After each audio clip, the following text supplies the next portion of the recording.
Okay, so by now everyone has played demo 4 and completed the main chapter. I mean, it was a pretty solid demo, but there is a much deeper and bigger story to Blocktales that's already being hinted at in demo 4, and that is who really is behind the kidnapping of Builderman, and why do we even need the 9 swords in the first place?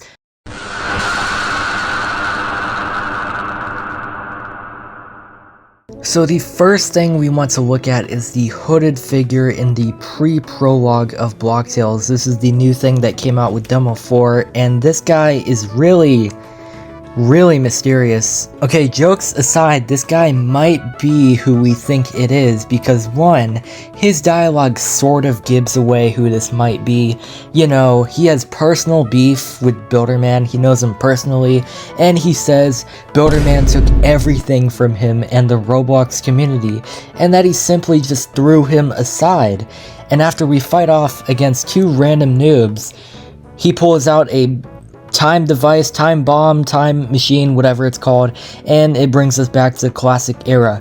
Now, the main point is that whoever this guy is must know who Builderman is and must have worked in Roblox during the classic times, because why would they be so obsessed with the early days of Roblox? Now, something important to note is that in the pre-prologue, it seems like we've already done the whole entire story of Blocktales, because why would we just walk up to a random penguin family if we didn't know who Terry was?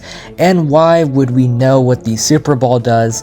I mean, we don't know it at first, but it's clearly obvious that we've already done this before, because Terry remembers who we are and says, you should use that Super Ball to fight off against that dude up on stage or something.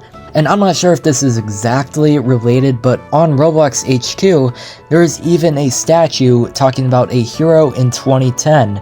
Now, this could be someone else, but it's most likely us, because we end up saving Builderman. That is the main goal for us after all, so I mean, it's only fair that they give us a statue for all our hard work, and that is also why we probably got invited to the VIP convention. If you take a deeper dive into the small things in Blocktales, you will realize that some of these kind of hint at Shedletsky being not the very good and helpful admin that we thought he would be.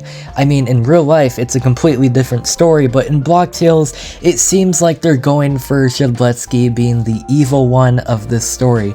Now, why do I say that? For one, the thumbnail for Demo 4, they don't just do this not intentionally, right? Everyone in this thumbnail is normal, except for Shedletsky. You can see him just plotting something on the very far right corner. And why I'm saying this is because in Demo 3, he's right there. He's all happy, just right there. You can easily see him, but this could be because he's slowly healing up. Maybe he's gonna help us eventually, but I don't think he's really going to help us directly. He's gonna be behind the scenes working on something big, something sinister. There is also something that kind of foreshadows the swords being stolen in the future. If you go in the dream world and you go in the greed area, one of the mannequins says, why doesn't he trust you? Why did he try to take them from you? After all, you did this for him. And I couldn't find a better story to fit this for other than us with Shedletsky. He doesn't trust us even though we got all the swords for him, and how could we let him take the swords? I mean, after all, we deserve the swords for all our hard work. It really just makes you question, wait, why are we getting these swords in the first place? What are they gonna do to help us save Builderman? And why does Shedletsky end up stealing the swords in the future if that's what this greed NPC is really telling us? I guess we'll have to find out in a future demo, but these are just speculations going off of what we know from the dream world and what we know from the very small hints that we're getting a part of the bigger story of Blocktales. And also in Demo 3, we learned that Shedletsky has alter forms of himself present at the time, because we can see Telemon, which is one of his alt accounts, pull the kitchen ghost into the manor from Blackrock, and that's how he ended up there, and he simply just gave him a job. Now, what alter ego does Shedletsky have that is based around swords? And that is none other than 1x4. I personally think that Shedletsky could use the swords in the future to create 1x4 and make him more powerful, because 1x4 is like the main antagonist when it comes to thinking about Roblox and the classic times of Roblox.